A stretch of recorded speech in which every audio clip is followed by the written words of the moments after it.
آپ دیکھیے کتنی صاف اور واضح بات ہے جو قرآن کریم نے کہی. لیکن میں آپ کو یہ عرض کروں کہ قرآن پہ عجمی اثرات ہیں وہ کس طرح سے چھا گئے.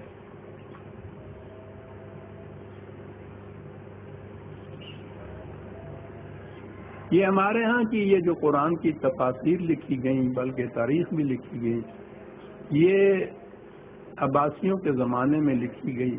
عباسیوں کا دور ملوکیت کا تھے تو یہ عرب ہی، لیکن ان کو حکومت ملی تھی عجمیوں کے توسط سے. وہ ایرانی کہا جائے گا نا اس زمانے میں بھی. تو عرب چونکہ اپنے سوا ان لوگوں کو عجمی کہتے تھے اس لیے تاریخ میں بھی عجمی آئے گا. یہ ایرانی تھے، یہ چھا گئے تھے آ کر مملکت کے ہر شعبے پر، فکری طور پر بھی اور ویسے بھی اقتدار کے طور پر بھی. ایرانیوں کے اعتقادات جو تھے یہ لوگ مسلمان ہو گئے تھے، مسلمان بن کے آئے تھے اس ملت کے اندر، اپنے سارے عقائد ساتھ لائے تھے. اسلام کے ساتھ جو کچھ ہوا ہے وہ یہ کہ انہوں نے اپنے تمام عقائد کو آ کر اسلام کا لبادہ اڑایا، اس کے نقاب میں پیش کیا. اور چونکہ یہ وہ دور تھا جس میں سب سے پہلے آپ کے ہاں یہ ساری چیزیں مدون ہوئیں. حدیث کی کتابیں مدون ہوئیں، تاریخ کی کتابیں مدون ہوئیں، فقہ کے احکام مدون ہوئے، عقائد کی شرح مدون ہوئی. یہ ساری اس دور میں ہوئی، اس سے پہلے کوئی کتاب ہی نہیں تھی عربوں کے ہاں. زمانہ نزول قرآن میں قرآن کریم کے سوا کوئی کتاب ہی نہیں تھی ان کے ہاں. بنی امیہ کے زمانے میں بھی قرآن کے سوا کوئی قانون کی کتاب نہیں تھی. یہ اس دور میں یہ ساری چیزیں مدون اور مرتب اور وضع کی ہے. اب ان کے اندر بیشتر جو چیزیں آئی ہیں خاص طور پہ عقائد میں، احکام میں، وہ ساری ان عجمیوں کی ہیں، ایرانیوں کی ہیں.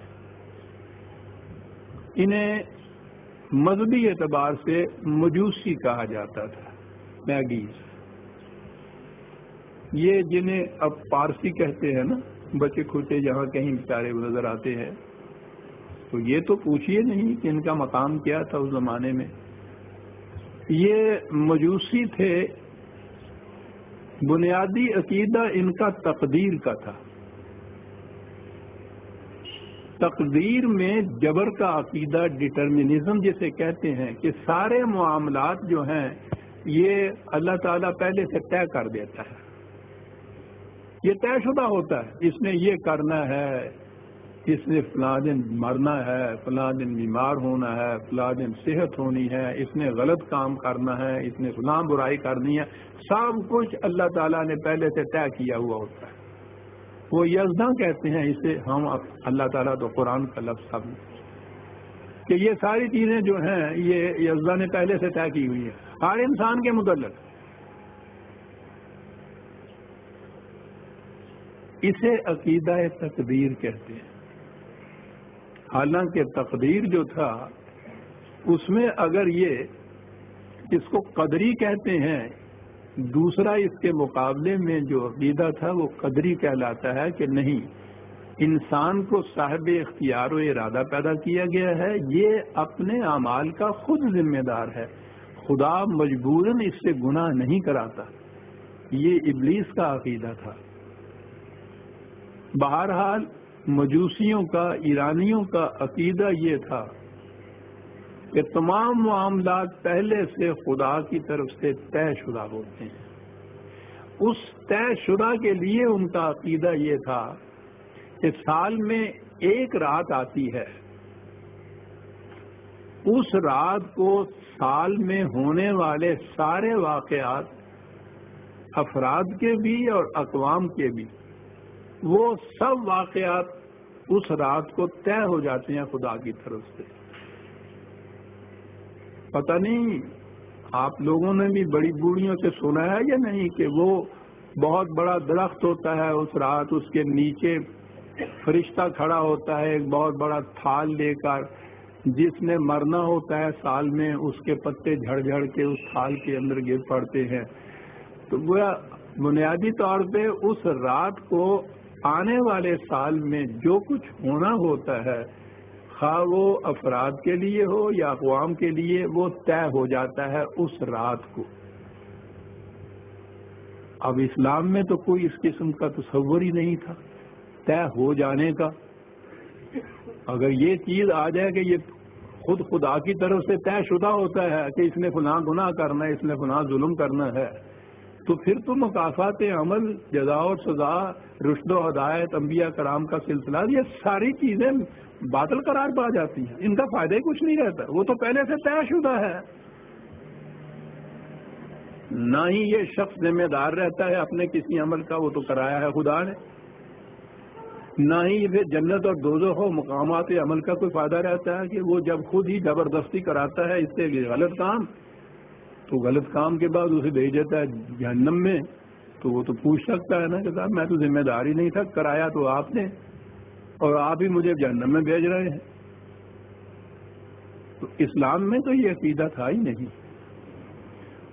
یہ عقیدہ جو تھا یہ وہاں سے چلا.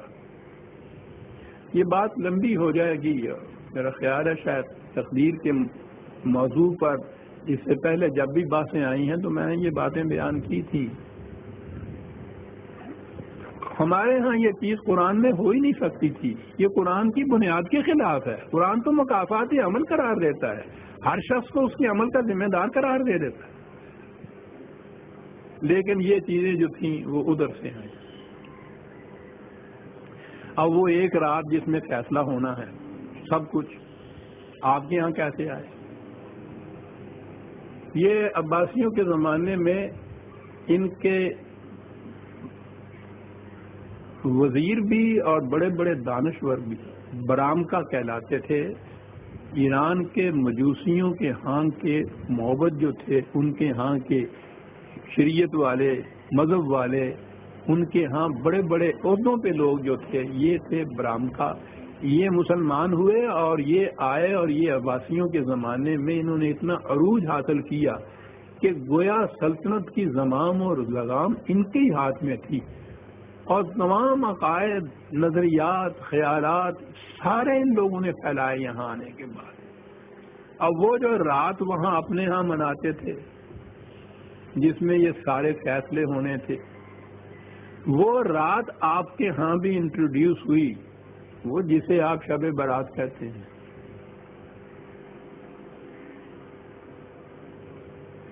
اور جتنی تقریبیں ہمارے ہاں ہوتی ہیں ان کے لیے کچھ نہ کچھ بتایا جاتا ہے کہ یہ اس لیے ہوتی ہے، یہ اس لیے ہوتی ہے. شب برات کے متعلق کچھ نہیں بتایا جاتا. یہی ہوتا ہے کہ اس میں عبادت کی جاتی ہے، حضور نوافل پڑھتے تھے، باہر قبرستان میں نکل جاتے تھے. یعنی یہ نہیں کہ یہ پرٹیکولر رات جو ہے خاص، یہ خاص رات اس کے لیے کیوں مخصوص ہوئی، کیا بات تھی اس کے اندر، کچھ نہیں بتایا جاتا. منائی جاتی ہے اتنے زور شور سے، یعنی حلوے کے زور پر. تو اب تو شاید پکڑا بھی نہیں ہے. اتنا اہم تہوار ہے آپ کے ہاں، آپ دیکھ رہے ہیں. یہ وہ رات ہے مجوسیوں کی. برات کے تو معنی تقدیر کے یا قسمت کے ہوتے ہیں فارسی زبان میں. شب برات تقدیر اور قسمت تک کے باندھنے کی رات، فیصلہ کرنے کی رات. یہ آپ کے یہاں یہ آئی شب برات بن کے. اور شب برات کے متعلق یہ عقیدہ ہے نا کہ اس رات کو یہ پھر فیصلے ہوتے ہیں، وہی جو ان کے ہاں اس رات کے متعلق تھا عقیدہ.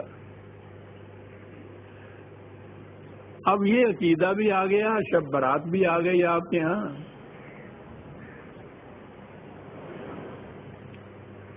اس کی سند کہاں سے ملے؟ تو سند تو پھر آپ دیکھیے نا، جب ریت کی بنیادوں پہ ہی عمارتیں اٹھانی ہوں تو پھر تو تمیز ہی نہیں ہوتی نا کہ کس قسم کی نیچے مٹی آتی ہے. کہا کہ دیکھیے نا یہاں وہ لیلۃ المبارک لکھا ہوا ہے نا، رات، بڑی مبارک رات، رات جو لکھا ہوا ہے. اچھا جی، کیونکہ رات لکھا ہوا ہے. یہ جو آیت ہے نا، اس کو پیش کیا جاتا ہے سند میں کہ یہ رات ہے. فیہا یفرق کل امر حکیم، دیکھیے لکھا ہوا ہے، اس میں ہر معاملے کا فیصلہ ہو جاتا ہے. یہ سند، ہر معاملے کا فیصلہ ہو جاتا ہے. یہ شب برات ہے، یہ لکھ دیا. جنہوں نے شروع میں لکھا، اب میں تو کیا عرض کروں، یہ میرے ذمہ بھی نہیں کہ یہ میں اس کے لیے توجیہ بھی پیش کروں.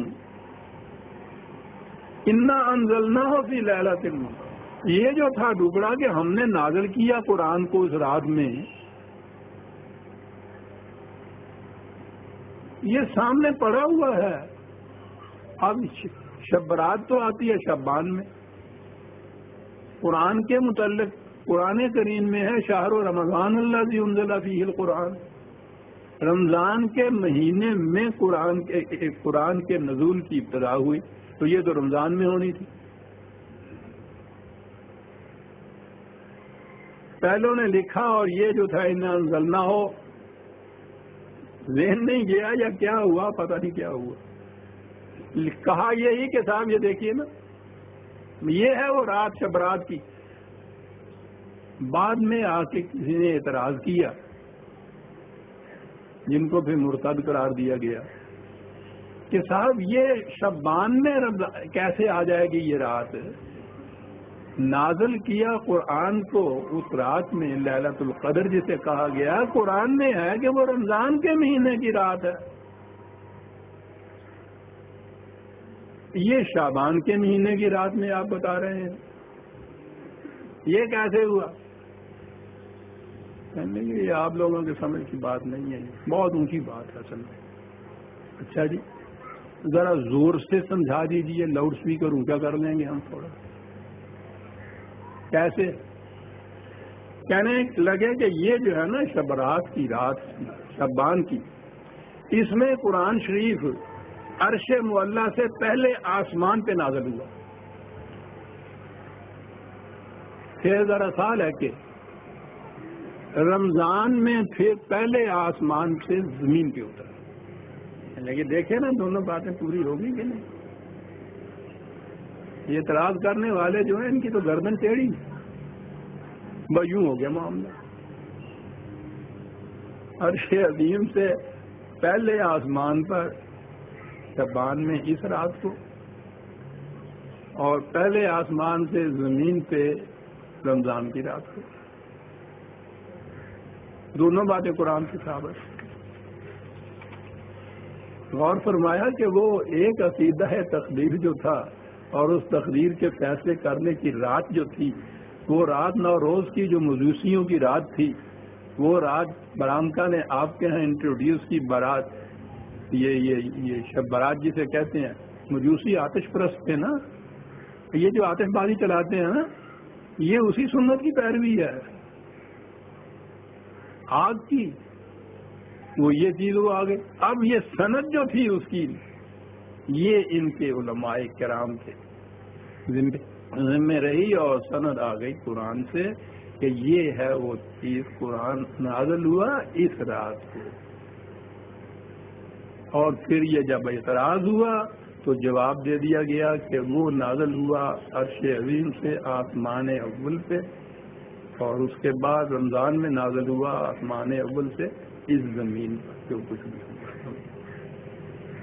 پہلا آسمان، دوسرا آسمان، تیسرا آسمان، وہ تو ان کے نزدیک یہ جو ہے نا اوپر آپ کو حد نگاہ نظر آتا، یہ پہلا آسمان شیشے کا ڈل ہے، اس کے اندر تارے جن کو کہتے ہیں نا آپ، وہ ہیرے موتی لال جڑے ہوئے ہیں ایک آسمان. پھر اس کے بعد اس کے اور اگلے آسمان میں 500 وہ میل کا فاصلہ، پھر اس کے بعد دوسرا آسمان، پھر تیسرا، 7 آسمان، 7 آسمان کے اوپر ایک سمندر، سمندر میں پہاڑی بکرے، ان بکروں کے سینگوں کے اوپر عرش الہی. یہ ہے نا ساری تقسیم آپ کے ہاں کی. تو یوں آسمان اول اور عرش جو ہے اس طرح سے آتا ہے تفصیل۔